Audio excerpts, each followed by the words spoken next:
Ya vente. ¡Pepe! ¿Cómo No, estás? acá estoy, acá. Acá, maestro, hombre. No se ve nada, mano. Pues es que, mira nada más. Oh, ¿qué hizo, maestro? Ya Quítate eso, se te tenemos empañó que eso, hacer un ya programa quítatelo. ya.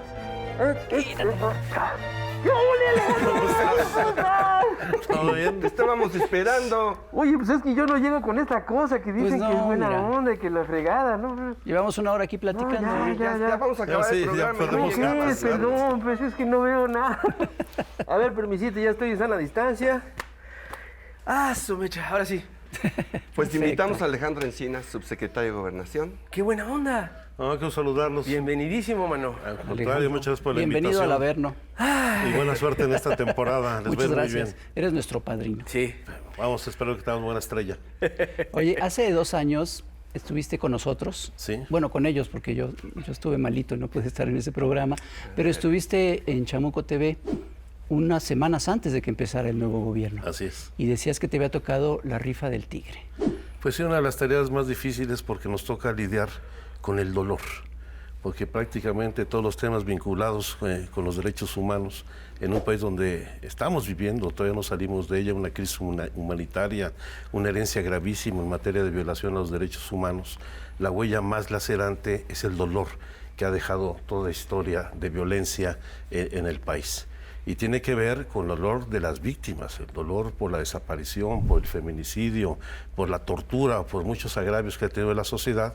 Y pues estamos encarando este problema, primero reconociendo su existencia, pero el otro haciendo un esfuerzo dentro de lo humanamente posible para que junto con las víctimas, con sus familias, con una coordinación institucional de distintos órdenes de gobierno, podamos remontar esta crisis que lamentablemente ha vivido el país. ¿Y sí se ha podido remontar? O sea, a 2 años, ¿qué podrías tú comentar Pues que yo ha creo que sucedido en un tema en una deuda tan grande de décadas? Hemos empezado a crear las condiciones para enfrentar el problema en distintas áreas, particularmente en el ámbito de la desaparición de personas, donde si bien había existido ya una ley para perseguir la desaparición de personas, ya sea por autoridades o por particulares, pues lo cierto es que no existían los instrumentos institucionales para hacerlo. Hemos establecido ya el Sistema Nacional de Búsqueda, una Comisión Nacional de Búsqueda de Personas. Se han instalado ya, que no existían antes, las 32 comisiones locales de búsqueda. Se están dando subsidios a todas estas para que, teniendo en la centralidad de las acciones a las víctimas y a sus familiares, se realicen programas regionales, acciones muy puntuales, en coordinación con la Fiscalía General de la República o las Fiscalías de los Estados, y creo que vamos a empezar a tener resultados importantes. Otro área que estaba prácticamente abandonada era todo el área de identificación humana, con desarrollos muy incipientes de los servicios periciales forenses en prácticamente todos los ámbitos de la vida pública del país. Creo que en este sentido se ha avanzado en ir creando la infraestructura necesaria que permita la identificación genética de cientos de cuerpos que se han exhumado en fosas clandestinas, y donde afortunadamente ya hay pasos importantes tanto en el área de servicios periciales de la Fiscalía General de la República y en otras entidades. Pronto el presidente de la República inaugurará el primer centro regional de identificación humana en la ciudad de Saltillo, allá en Coahuila, que esperemos sea el inicio del desarrollo de una infraestructura que nos permita estar a la altura de los estándares internacionales, para que no nos quedemos solamente en la búsqueda en fosas clandestinas, la exhumación de cuerpos o de restos, sino que podamos darle certeza a la gente de la identidad de esas personas y puedan esas personas regresar con sus seres queridos a casa. Entonces es difícil, pero ahí vamos. Una de las tareas más complicadas que tienes es la Comisión Presidencial para la Verdad de Ayotzinapa. Y acabas de descubrir, de identificar un pequeño resto óseo. ¿Cuándo fueron encontrados esos restos óseos que acaban de identificar? Estos se encontraron en el mes de noviembre del año pasado, después de una tarea muy exhaustiva de búsqueda, que por supuesto fue un trabajo de investigación en donde contamos con la colaboración de un testigo que participó en los hechos y que nos ayudó a ubicar el lugar. y a partir de ese momento se hizo el análisis de esta zona que se conoce como la Barranca de la Carnicería en el ejido de Cocula, en el estado de Guerrero, en donde hasta el día de hoy, en estos momentos, se sigue haciendo labores de búsqueda en ese espacio. En los primeros días de la búsqueda hubo hallazgos importantes de restos de un costal de rafia donde había algunos de los restos humanos que empezaron a buscar su identificación.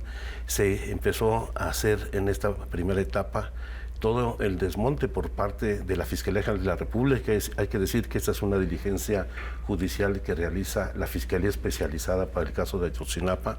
Ahí se hizo un desmonte de 5.500 metros cuadrados, o sea, 5 kilómetros y medio en esta superficie, aunque se han hecho otros ubicaciones y hallazgos también en otro punto aproximadamente a 400 metros de este lugar, donde no se encontraron algunos restos en superficie, no fueron estos casos en fosa clandestina. Y del desmonte fueron identificándose lugares donde había restos óseos, tanto humanos como de restos no humanos. Y hubo la necesidad de ir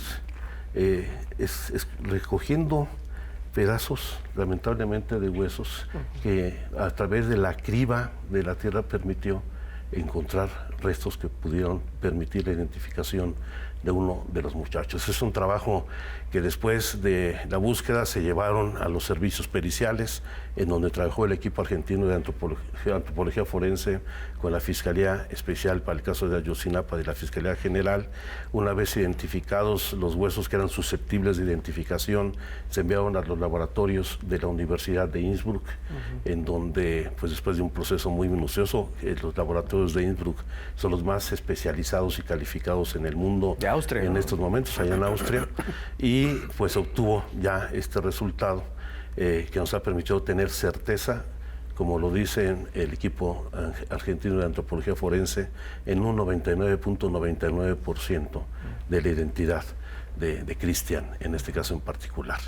Tenemos otros restos que también ya son susceptibles de análisis genéticos, que se enviarán igual al laboratorio de Innsbruck en cuanto se abran los aeropuertos. Hoy están cerrados los aeropuertos en Europa para los vuelos que vienen de nuestro país. En este momento se hará esa identificación y con toda seguridad la Fiscalía Especial, el fiscal Omar Gómez Trejo, anunciará otros hallazgos que se han ido obteniendo y lugares donde se va a hacer esta identificación de restos. O sea, se va avanzando, pero además con mucho cuidado aquí, para que haya certeza y claridad, sin ninguna especulación, sin hacer análisis o hacer eventos espectaculares. Aquí lo importante es conocer la verdad y que la verdad sea tangible y pueda ser verificable. No la verdad histórica, esa que tanto no existió. se mencionó. Nosotros insistimos que la única verdad es que hasta ahora no hay verdad sobre el caso de Ayotzinapa.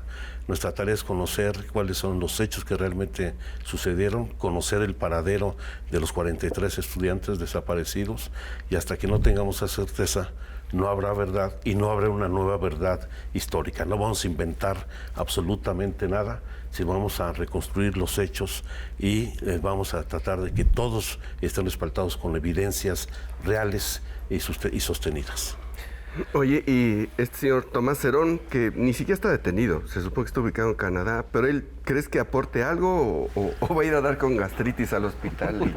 No, yo espero que no solamente no vaya al hospital, que esté sano de salud. Nos interesa mucho conocer su testimonio, más aún cuando de la investigación que se ha desarrollado por parte de la Fiscalía en coordinación con la Comisión Presidencial, pues hay evidencias de que no solamente se alteraron muchas de las acciones y diligencias judiciales que se realizaron para construir la verdad histórica, sino también que muchos de los restos que se dieron a conocer no necesariamente estaban en el basurero de Cocula, y que pues se presume que fueron sembrados estos restos en el río Cocula, pues en un río además de muy poco caudal, a pesar de que hubo lluvias esos días, lo cual les acredita la hipótesis de la incineración en el basurero, pero que pues hay indicios de que efectivamente fueron alteradas las pruebas. Parte de la de la orden de aprehensión contra Cerón, además de la tortura, de la desaparición forzada, es el haber alterado las pruebas para construir la verdad histórica. Esta orden de aprehensión se emitió en el mes de marzo y bueno, pues ahora estamos a la espera de que Interpol haga bien su trabajo. Está la ficha de Interpol emitida, se ha alertado al gobierno de Canadá, donde presuntamente se encuentra, y esperamos una respuesta puntual, aunque siempre los trámites de extradición, como lo hemos visto en los casos recientes, son en ocasiones muy engorrosos. Oigan, pues tenemos que irnos a un corte comercial que le precede la sección de La Chamuca, Cintia Bolio, y regresamos, no se vaya, ya lo sabe.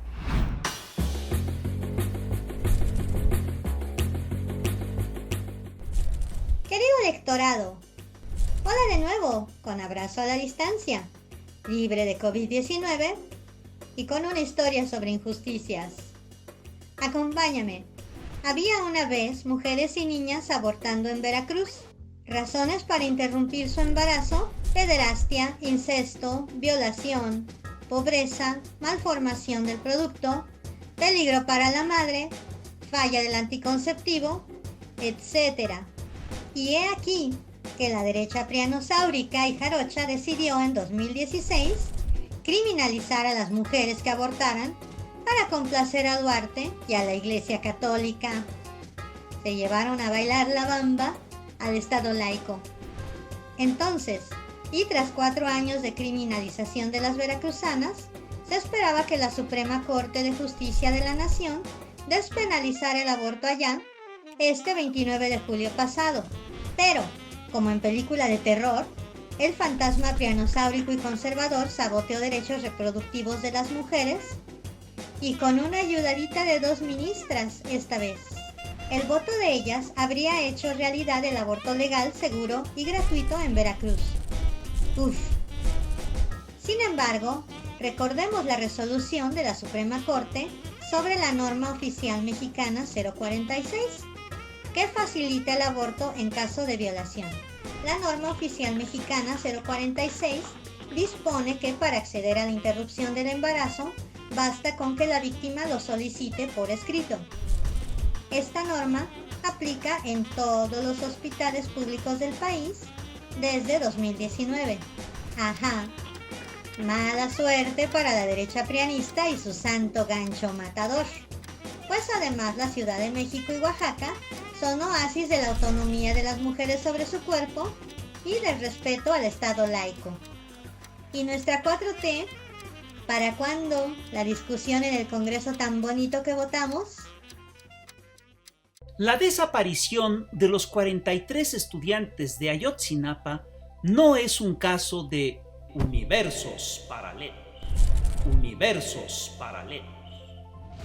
La noche del 26 de septiembre de 2014, en este universo, en la ciudad de Iguala, en Guerrero, la policía disparó contra un grupo de estudiantes de la Escuela Normal de Ayotzinapa que había secuestrado camiones para acudir a una marcha, matando a 6 de ellos. En un acto digno del narco, a uno de los muchachos le desollaron el rostro.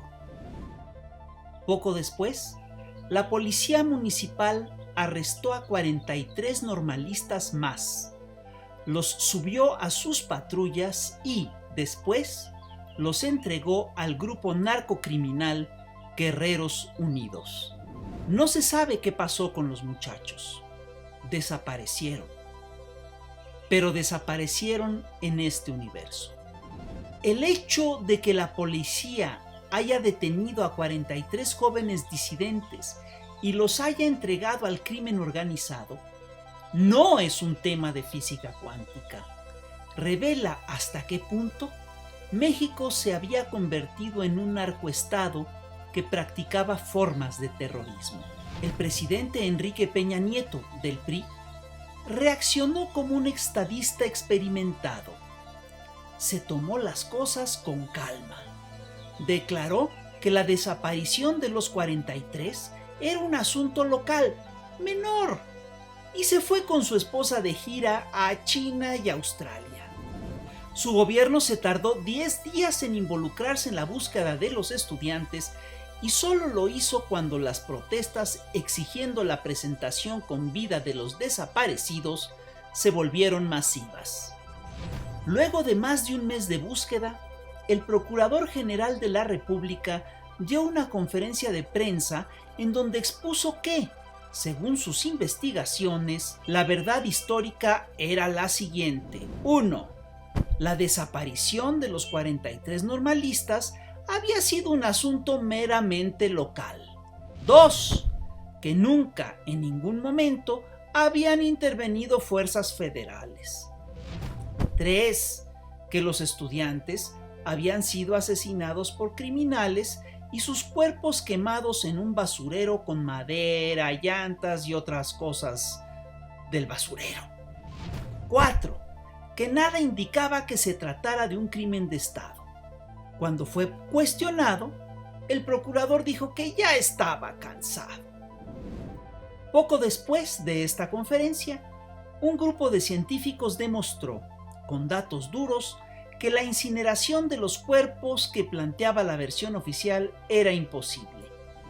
Más tarde, un reportaje periodístico documentó que la Policía Federal seguía a los estudiantes y que se enteró de la balacera en tiempo real y que el ejército también estuvo al tanto de los hechos.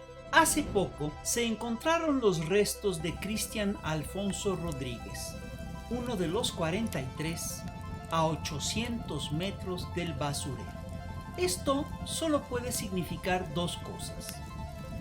O bien la PGR hizo sus investigaciones en un universo paralelo, o bien la PGR nos quería hacer pendejos. Según nuestras investigaciones, la noche de Iguala no fue un caso de universos paralelos. Fue un crimen de Estado. Al PRI le sobra cinismo. A nosotros nos faltan 43. Pues estos fueron los universos paralelos del Fisgón y estamos aquí con Alejandro Encinas. Alejandro, aparte de la búsqueda de desaparecidos, ¿existe a la par un sistema judicial ya que pueda acompañar esta dinámica de justicia? No, y lo digo con toda claridad. Yo creo que el principal reto que hoy estamos enfrentando en esta idea de tratar de resolver esta crisis estructural es el problema de la impunidad. Exacto. De la falta de judicialización de los procesos. Tenemos decenas de miles de denuncias de desaparición de personas y no se judicializa prácticamente ninguna carpeta al año. Tenemos ministerios públicos federales y locales que han ido pues acumulando una gran cantidad de denuncias, incluso realizando búsquedas de estas personas, pero que al final de cuentas no terminan con el castigo o la sanción a los responsables. Y cuando los detienen luego los liberan, ¿no? Sí. Bueno, y incluso como lo vimos recientemente en el caso de este señor conocido como el Mochomo, como teniendo una orden de aprehensión desde 2015, se logra ejecutar y la hace pública el propio fiscal general de la República, y 12 horas después del anuncio del fiscal, una juez en el Estado de México pretende otorgarle la libertad a partir de un cohecho, de un soborno. Afortunadamente se detectó a tiempo, se tomaron las medidas necesarias para impedir que esto sucediera. Incluso se ha abierto ya por parte del Consejo de la Judicatura Federal una investigación sobre esta juez y el equipo de ese juzgado, pero esta es una muestra pues de las resistencias que se enfrentan, todavía las inercias y las resistencias para ir a conocer la verdad. También el caso de las órdenes de aprehensión, ese mismo día cuando Alejandro Hertz, el fiscal general, anuncia la solicitud de 46 órdenes de aprehensión contra gente en la que hemos acreditado, la Fiscalía ha acreditado muy puntualmente su responsabilidad en los hechos de la desaparición. Aquí hay que ubicar dos ámbitos, ¿no?, de los trabajos: el castigo a los perpetradores de la desaparición de los muchachos, donde hay autoridades de distintos niveles coludidas, y las autoridades que después desmontaron todo para construir una falsa verdad. Y a las dos horas después de que el fiscal hace su conferencia de prensa anunciando que se han requerido 46 órdenes de aprehensión. El juez en Tamaulipas, Samuel Ventura Ramos, hay que decir quién es, porque ya van 14 resoluciones, sentencias de él negativas en contra de la investigación, niega las órdenes de aprehensión declarándose incompetente. Que incompetente lo es. Sí. Pero o es muy competente, pero para cierto grupo de personas que les parece que les interesa estropear el debido proceso a propósito. Y eso se sigue presentando en esta investigación, es con una comisión presidencial, en donde hay un acuerdo suscrito, un convenio de coordinación y colaboración conjunta, suscrito por el presidente de la República, el presidente de la Suprema Corte de Justicia de la Nación y el fiscal general de la República, porque se asume esto como un asunto de Estado. Con todo y eso, pues las resistencias siguen obstaculizando pues la aplicación de la justicia y que se conozca la verdad. Entonces, el sistema de justicia no está a la altura de los requerimientos que exigen un cambio de fondo para garantizar justicia, verdad, castigo a los responsables, no solamente en la desaparición de los 43 estudiantes de Ayotzinapa, sino justicia para todas las víctimas de delitos muy diversos en este país. Claro. No, ahí es donde hay una gran ausencia del cambio de fondo que se requiere en México. Y además en los estados, la otra vez que estuviste aquí en Chamuco TV decías, uno de los grandes obstáculos van a ser las fiscalías de los estados y las procuradurías de los estados. Así es. Que si bien son autónomas, no son independientes, decías. Sí, yo digo... ¿Sí bueno, ha seguido siendo un obstáculo? Sí, sí hemos tenido problemas. Ahí se ha ido avanzando. Yo creo que en el ámbito del manejo de la información se han dado avances sustantivos en la creación de toda la información del Sistema Nacional de Búsqueda, que tiene que ver con el registro puntual de todas las denuncias de desaparición. Se va avanzando, que ahí tenemos todavía 4 fiscalías que presentan muchas resistencias, aunque, por ejemplo, una de las que habíamos tenido problemas en el caso de Guanajuato, ya acaba de reconocer justamente esta semana la existencia de más de 2,000 denuncias de desaparición en el Estado, lo cual es muy importante. Claro. Creo que el hecho de haber hecho pública esta información Estado por Estado, de cómo desde 1964 que tenemos el primer registro desaparecido hasta la fecha, pues tenemos más de 70,000 personas desaparecidas que se van a acumular en la medida de que las fiscalías nos den los datos fidedignos, veraces. Y ahí vamos avanzando, pero todavía en muchos casos pues hay resistencias desde que no se quieren dar a conocer la información fidedigna de manera oportuna para no pagar el costo político, que se paga más costos políticos con la simulación y el ocultamiento de la información, hasta quien quiere negar la existencia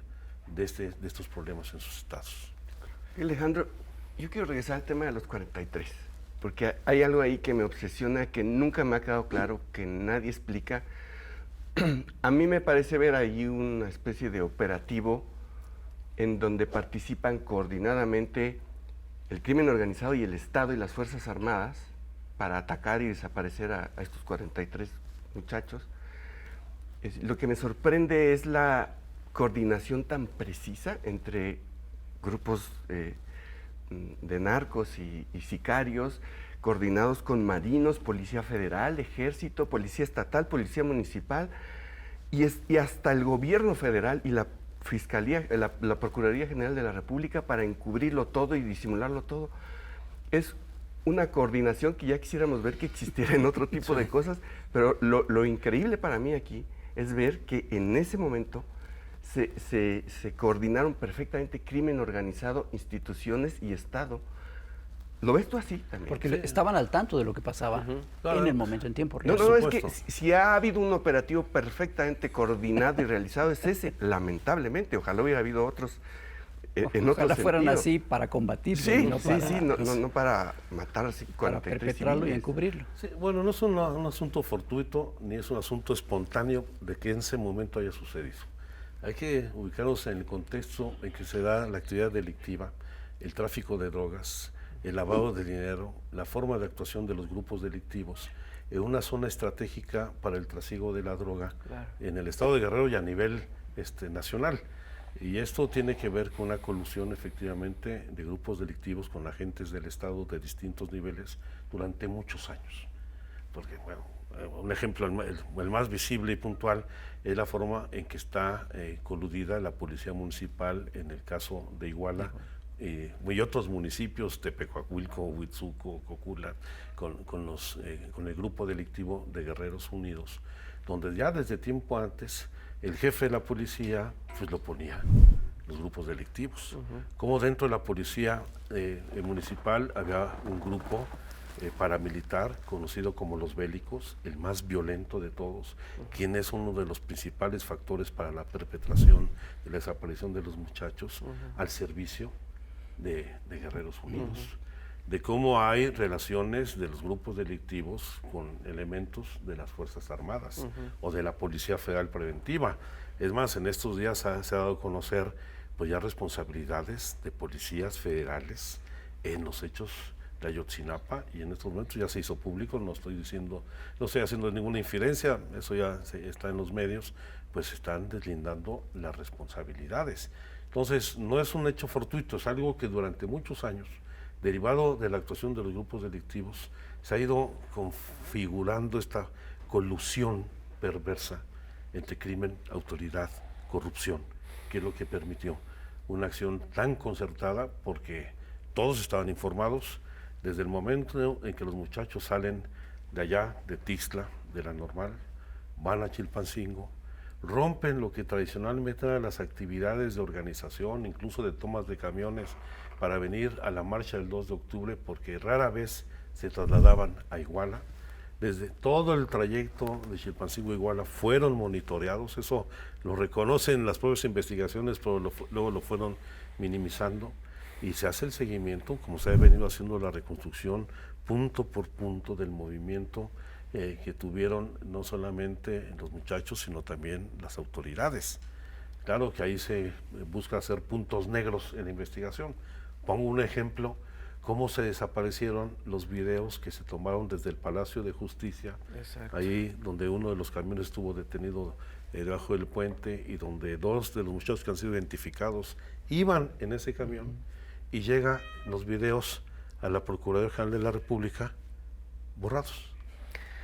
Y a la fecha, yo creo que hay responsabilidad, y lo digo de la presidenta del Tribunal Superior de Justicia en ese momento, que es la responsable de garantizar que esa evidencia esté plenamente integrada en la investigación. Pues seguimos aquí en Chamoco TV, ahora con el plus de YouTube. Alejandro, seguimos con el tema de Ayotzinapa. Pasó ya mucho tiempo de esto, y dicen que lo que sucede en los días, en los minutos posteriores, la investigación que se puede hacer es vital, pero ya pasó demasiado tiempo. Y no solo pasó mucho tiempo, sino que además se transformaron el lugar del crimen, en fin, una serie de cosas. Siendo realistas, ¿qué tanto podemos saber de qué fue lo que sucedió esa noche? Sí, la parte fundamental de los primeros minutos, las primeras horas, es el vacío que hubo en la búsqueda de los muchachos. Bueno, hay que señalar que muchos fueron rescatados, más de 60 fueron ubicados y fueron rescatados, se llevaron incluso a lo que llaman la barandilla, que es la agencia del Ministerio Público allí en Iguala, pero yo sí creo que hubo dilación por parte de la autoridad en la búsqueda inmediata. Y creo que parte de esta dilación tiene que ver con el jaloneo que se dio entre la Procuraduría entonces del Estado de Guerrero con la General de la República.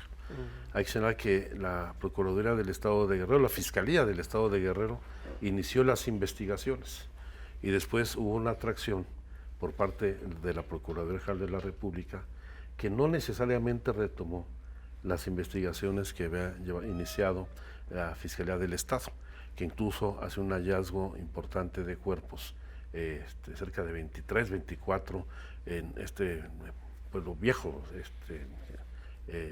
por información de algunos de los detenidos. Pero creo que hubo falta de una respuesta inmediata para hacer la búsqueda. A ver, si hubo, según la verdad histórica, una pila de fuego durante horas en el basurero de Cocula, pues de inmediato se pudo haber detectado, más si todos los funcionarios llegaban en helicóptero, y más habiendo dejado de llover. Tenían que haber acreditado cómo con esa lluvia Si ustedes ven los videos, las fotografías de esta noche, en el caso de Iguala hubo una lluvia muy intensa, pero en el momento de que esta se suspende y la presencia de las autoridades, se pudo haber detectado esa pira supuestamente de incineración.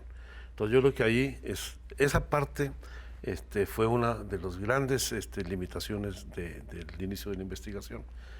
¿Todo lo demás se puede reconstruir? Yo creo que sí, y que la Fiscalía Especial lo está haciendo. Hay no solamente una nueva narrativa de los hechos, hay una nueva reconstrucción de los mismos.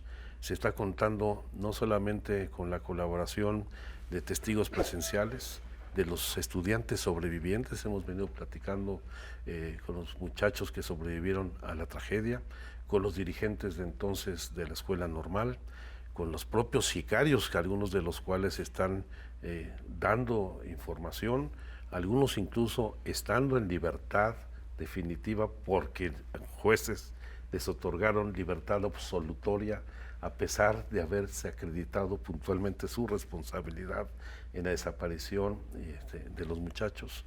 Y eso va a ayudar a la reconstrucción.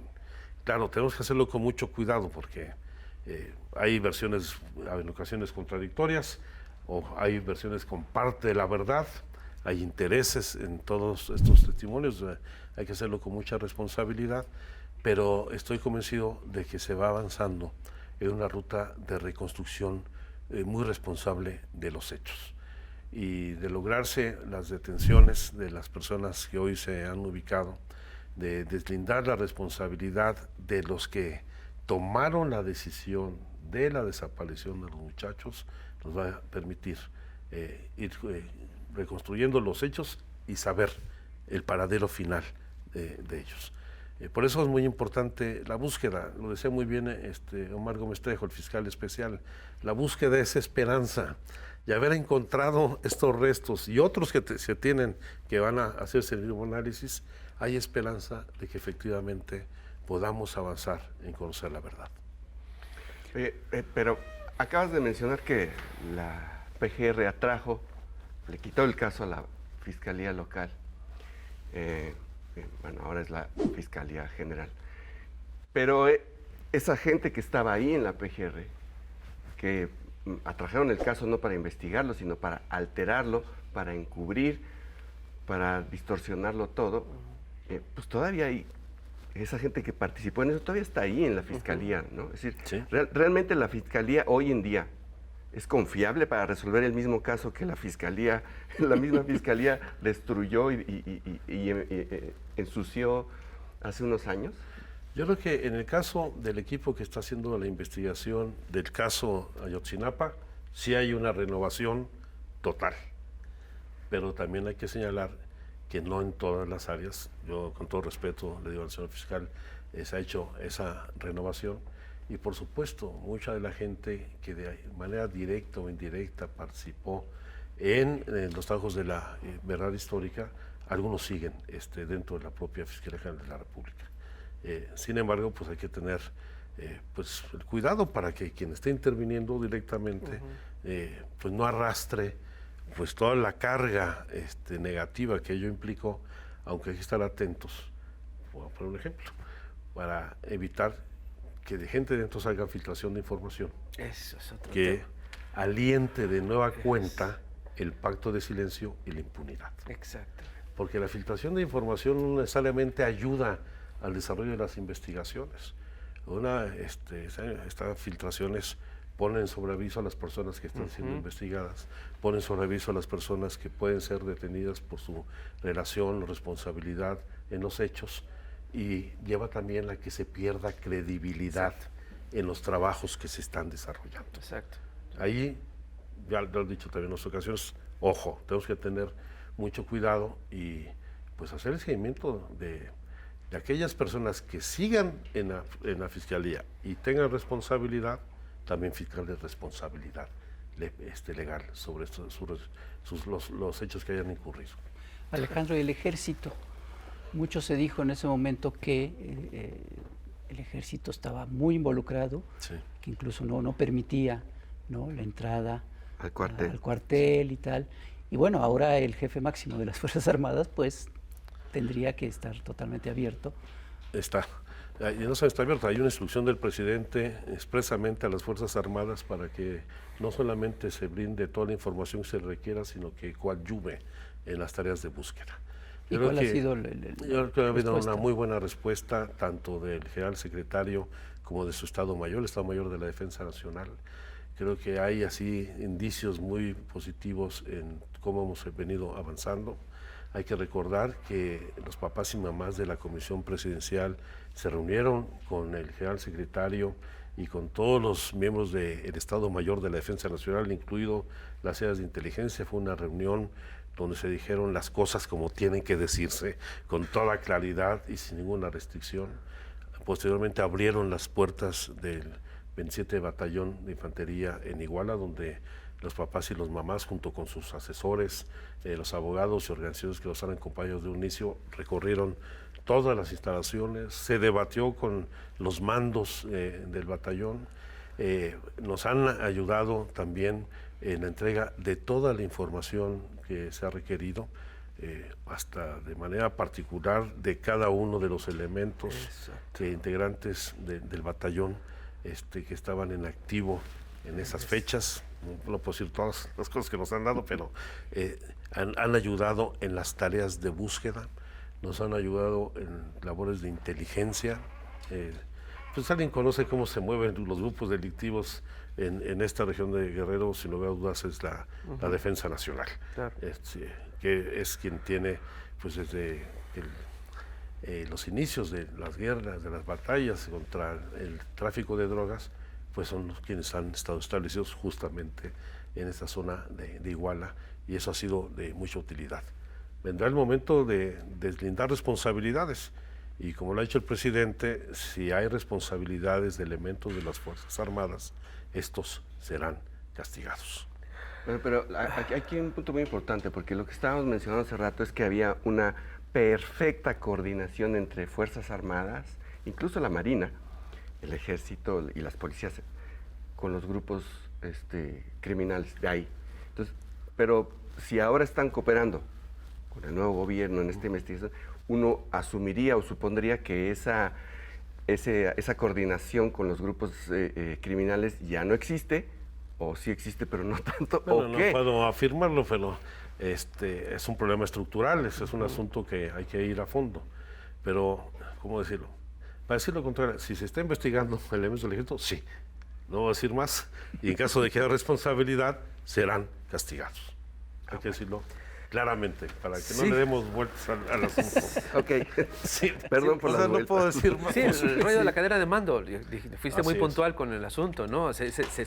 Todo el ejército, las Fuerzas Armadas, todas tienen un parte de novedades diario, preciso, conciso, con nombre y apellido, hora y tal, de todas las acciones que se han hecho, ¿no? Y si están coordinados también con la inteligencia, pues por supuesto que deben tener así todos los datos.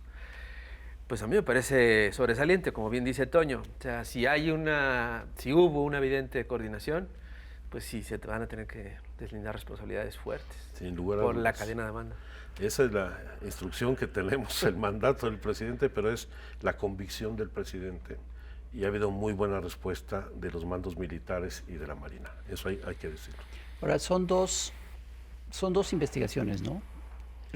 Saber exactamente qué pasó y que los responsables directos, los que cometieron el crimen, Sean castigados. sean castigados. Pero hay otra investigación que es los que encubrieron esto Exacto. y que va desde el presidente municipal Desde hasta... el jefe de la policía de ¿Hasta Cocula, dónde? Hasta el Procurador General de la República, Así es. hasta Murillo Karam, Así hasta es. incluso el presidente. O sea, sí hay también una investigación que está revisando eso. y sin ninguna restricción se está investigando efectivamente que se castigue a los responsables materiales, intelectuales que perpetraron la desaparición, pero también las personas que fueron omisas, cómplices, que tuvieron colusión o que alteraron las escenas del crimen, ocultaron pruebas, construyeron una verdad histórica que no corresponde con la realidad. Por supuesto que son los dos grandes ámbitos, y el tercero que no hay que quitar el dedo del renglón, saber dónde están, qué pasó Claro. con los muchachos. Fue el Estado. Sí. y el Por Estado supuesto, ya ahora lo he es el dicho. que... Sí, el pues que fueron va- agentes del Estado coludidos con la autoridad, quienes estuvieron en los hechos y quienes ocultaron la verdad de los hechos. Y ahora el Estado es el que debe Y el de Estado, descubrir la verdad. y es una responsabilidad del Estado resolver esta situación. Oye, Alejandro, yo tengo una pregunta. La verdad, a mí me revienta el hígado enterarme de filtraciones a la prensa que estropean todo y que incluso estimulan, engordan un sistema de impunidad tremendo. No existe vigilancia, manera de fiscalizar esto, porque las denuncias que hacemos se quedan en la prensa, se quedan en estos programas, se quedan en algunos, hasta caricaturas. ¿Existe alguna posibilidad de incluso perseguir ese tipo de colusiones, de complicidades? Yo creo que los instrumentos legales existen, pero los instrumentos para garantizar que no suceda son de una gran vulnerabilidad. Exacto. Tenemos un deterioro de la vida institucional muy profundo y el proceso de reconstrucción de instituciones creíbles, sólidas, legales, responsables, todavía está en un proceso de construcción. Uy. Oye, yo te quiero hacer otra pregunta. Vamos a cambiar tantito de tema. Porque a mí me llama la atención que el secretario de Medio Ambiente, Víctor Toledo, el otro día nos sorprendió diciendo que la 4T no es un conjunto de... no es una cosa articulada, no es una cosa coordinada. Dijo que más bien es un conjunto brutal de contradicciones, que hay una lucha por el poder adentro del gabinete. O sea, pintó un panorama que, bueno, es lógico porque así es la política, pero tan así de fracturado está el gobierno. Yo en lo personal no entiendo eso que hay una lucha por el poder dentro del gabinete, cuando estás en el poder, ¿no? Pero que el gabinete es muy diverso, muy plural, lo es. Pero yo no veo a nadie disputando espacios dentro del gabinete de poder. Al menos en un gobierno donde el presidente tiene una legitimidad y una fuerza pues muy por encima de lo que hemos conocido en los últimos gobiernos. Yo creo que sí hay diferentes visiones entre integrantes del gabinete, que pueden ser desde el Tren Maya o el aeropuerto o temas de cómo se abordan distintas acciones de gobierno. Pero yo sí creo que hay un mando muy claro en este gobierno y hay tomas de decisiones sin ninguna ambigüedad. Si algo caracteriza al gobierno del presidente López Obrador es que no se dilata la toma de decisiones. Se toman de manera muy puntual y clara. Hay debates, por supuesto que hay debates y que hay diferencias, pero aquí no estamos en el Congreso de la Unión, no es un debate parlamentario, no es un debate dentro de los partidos. Aquí es un mandato de gobierno que tiene que tomar decisiones sin dilación.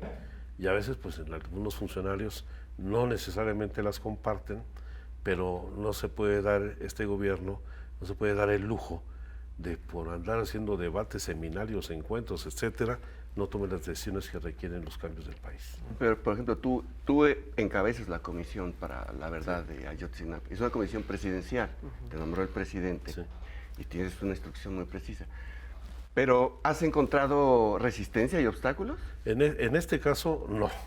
Porque además hay un seguimiento del presidente muy cercano a todo el trabajo que venimos desarrollando. Nos vamos a reunir en la semana que entra de nueva cuenta con los papás, un mes después. Y yo en lo personal voy dando informes tanto al gabinete como personalmente al presidente de lo que estamos realizando. Y claro, si alguna vez se presenta algún retraso en la entrega de alguna información o el cumplimiento de alguna instrucción, el presidente lo destraba de inmediato. Ahí tengo que decir que va muy bien. Todavía estamos esperando alguna información que faltan de algunas áreas del gobierno que se va cada vez depurando, siendo cada vez más puntual, más precisa, y en el momento de ahora que vendrán las decisiones, esto apenas está empezando, se los digo, que ya vamos para 1 año, 8 meses de instalada la comisión. Esto está empezando. El hallazgo de los restos de Cristian es el inicio realmente del proceso para conocer la verdad. Y vienen momentos de definición y de tensión. Va a haber ya empezaron las presiones, ya nos van a venir a tratar de desautorizar, desacreditar la investigación de la Fiscalía, los trabajos que se van desarrollando. En fin, yo sé que pues las fuerzas vivas se van a mover, van a querer defender su interés. Y cuando se afectan intereses, pues habrá momentos de colisión. Y aquí vamos a entrar a la parte más importante y más difícil de la investigación que estamos Oye, haciendo. hasta el momento yo no he visto que te hagan campañas de descrédito ni nada, ¿o sí? Bueno, pues van a tratar de desacreditar Espérate, el hallazgo. No, empezaron de inmediato a decir que el hallazgo que hemos tenido convalidaba. Sí. Pues fue la primera, Suena, la suena. hipótesis principal de la verdad histórica, lo de la incineración en el basurero. Aunque fuera 850 metros lineales del basurero. Y no estuviera calcinado el hueso. Exacto, no estaba calcinado, en otro modus operandi, no había bolsas de plástico como las que aparecieron supuestamente flotando en el río San Juan. Se encontró Se restos encontró Cerón. Sí, claro. Sí, Y pasaba por ahí, ¿qué crees que Sí, era? qué casualidad. Y mira, es que están restos calcinados, calientes en una bolsa de plástico, sinceramente, es tan elemental como eso, ¿no? Aquí son restos de un costal de rafia, ya muy desintegrado. Incluso hubo otro tipo de hallazgos de vestimenta, etcétera. Aquí, en fin, es otra escena del crimen, es otro modus operandi, es otra forma que se realizaron las cosas. Tenemos que reconstruir qué fue lo que pasó entre la desaparición y cómo llegaron esos restos a ese lugar. Esa es la parte que hoy se está trabajando la Fiscalía para ir construyendo los eslabones que nos permitan conocer esta verdad sobre los hechos. Oye, Alejandro, hay un tema muy delicado y que también es parte de tu cargo, que es la migración. Sí. ¿Cómo va la migración? ¿Cómo están los derechos humanos de los migrantes? ¿Qué tanto es cierto que el gobierno mexicano se está plegando al gobierno de Estados Unidos en este tema? Yo creo que, y también lo digo con toda apertura, el fenómeno migratorio que nosotros estamos viviendo ha tenido cambios significativos. Yo los ubicaría en dos ámbitos. Uno, el que es propio del fenómeno migratorio, los flujos, donde México dejó de ser un país de tránsito o de origen, expulsor de migrantes, para convertirse también en un país de destino y de retorno. Por supuesto que las caravanas migrantes fueron muy visibles, dieron una gran visibilidad a este fenómeno, aunque las caravanas no son el reflejo de la parte estructural del fenómeno migratorio. Si sumamos el número de participantes en las caravanas, estos no llegaron a 130, 140 mil personas desde octubre, noviembre del 2018 a la fecha. Solamente para que se den cuenta de la diferencia de estos flujos, el cruce migratorio entre México y Guatemala cada año es de más de 2 millones de personas. Y tenemos flujos migratorios superiores a los 40 millones de personas en el país. Pero aquí hubo un componente adicional con las caravanas, que es la otra parte que ahora también se está atendiendo, es decir, cómo se convirtió en un tema de la relación bilateral con los Estados Unidos, al momento de las presiones de cerrar la frontera, argumentando que se había disparado en los flujos migratorios y las retenciones en los Estados Unidos, donde hay que señalar que la mayor parte de las detenciones es de mexicanos. Más del 60% de los migrantes detenidos por la policía fronteriza en los Estados Unidos es de mexicanas y de mexicanos, muchos de ellos menores de edad. Y eso se vinculó con estos cambios que quiso hacer el gobierno de los Estados Unidos, que ha venido haciendo para establecer restricciones a la solicitud de refugio en los Estados Unidos, y vino este planteamiento de que se esperara la resolución de la Corte Norteamericana para que se diera respuesta a la solicitud de los migrantes centroamericanos en la frontera de México. Y bueno, aquí se tomó la decisión por una decisión humanitaria, de aceptar la presencia de estas personas de Centroamérica que regresan a México a esperar el fallo de la autoridad norteamericana, que nos ha implicado pues la presencia de más de 80,000 personas de Centroamérica en espera de esta resolución. Pero la verdad es que ahora, con estos dos fenómenos, lo que tenemos que ir fortaleciendo es otra visión distinta del tratamiento del fenómeno migratorio, que tiene que ver con el desarrollo regional, que ahora con la pandemia se va a dificultar enormemente.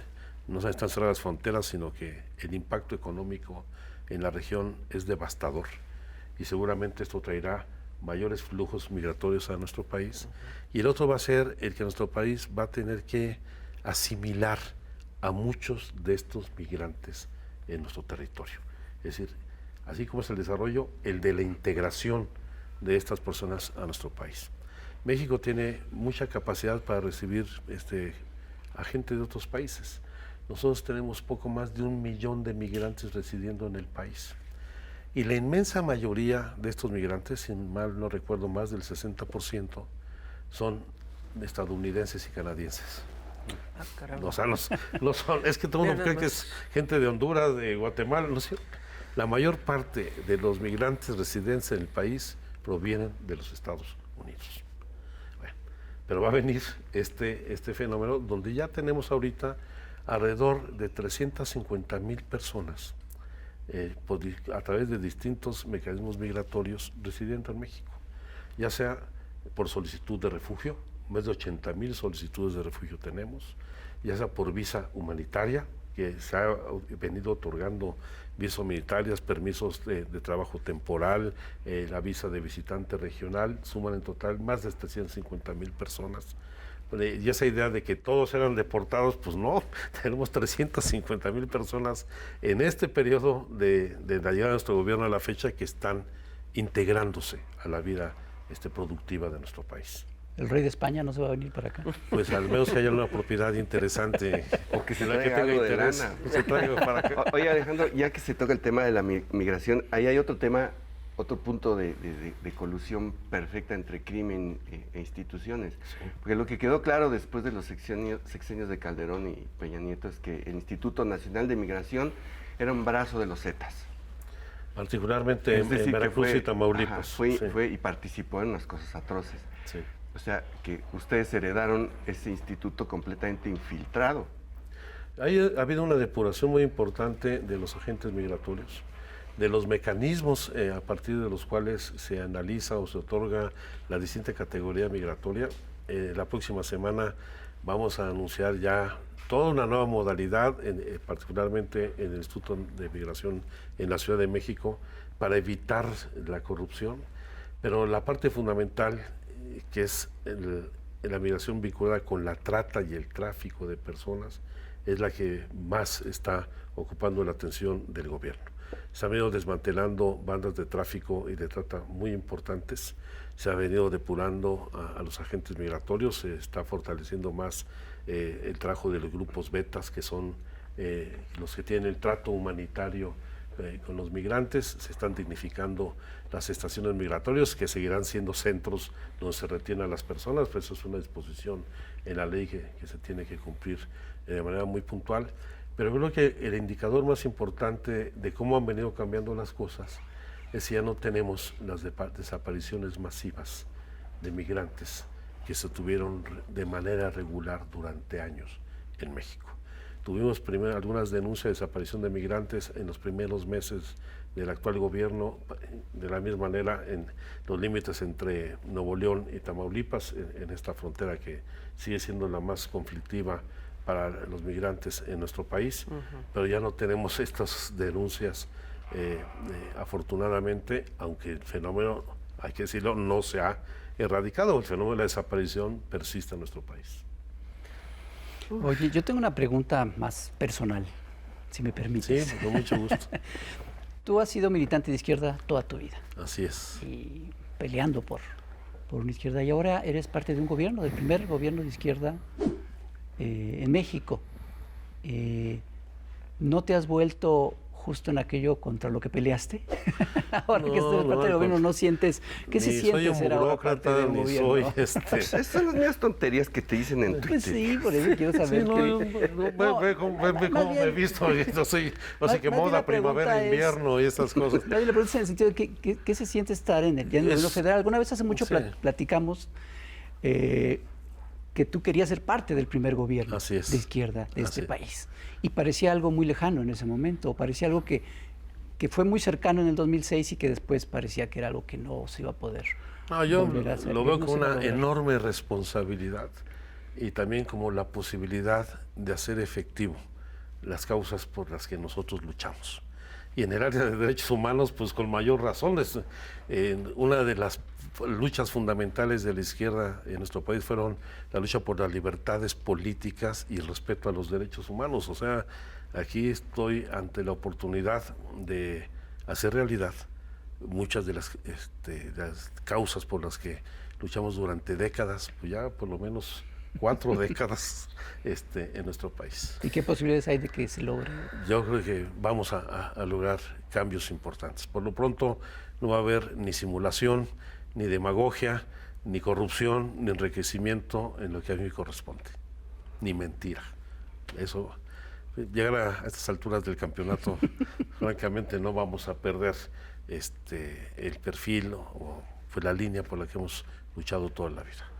Pues agradecerte haber venido a padrinar nuestra 6ª temporada. Les va a ir muy bien. Pues muchísimas Pues gracias. esperemos que a ti te vaya mejor Sí, en todo esto. Sí, que al país le vaya mejor. La verdad es que ojalá te podamos tener aquí otra vez Sí. dentro de un año, algo así. Y ayuden, sigan ayudando y ustedes. que haya más, no, ¿nosotros por qué, Alejandro? Ayuda con esas opiniones, ayuda mucho al crear una conciencia crítica, objetiva de lo que está pasando y lo que se tiene que hacer en este país. Y la verdad es que el cartón dice mucho, muy poca, una imagen dice muchísimo y siempre cae bien, más cuando algunos empiezan a Porque manejar no en nos el hemos poder. metido contigo, espera. No, Ahí de repente ya vendrán algunos, sí. además sí le hice algunos de ellos. Sí, todos. Ok, muchas gracias, Alejandro. No, buena suerte. Y gracias a todos. Buena suerte. Muchas gracias, nos vemos a la próxima, ya sabe dónde buscarnos, YouTube, Canal 22, Canal 11, Canal TV UNAM. TV UNAM. 6ª temporada, Chamuco vemos. TV. Gracias. Gracias por aguantarnos, nos vemos.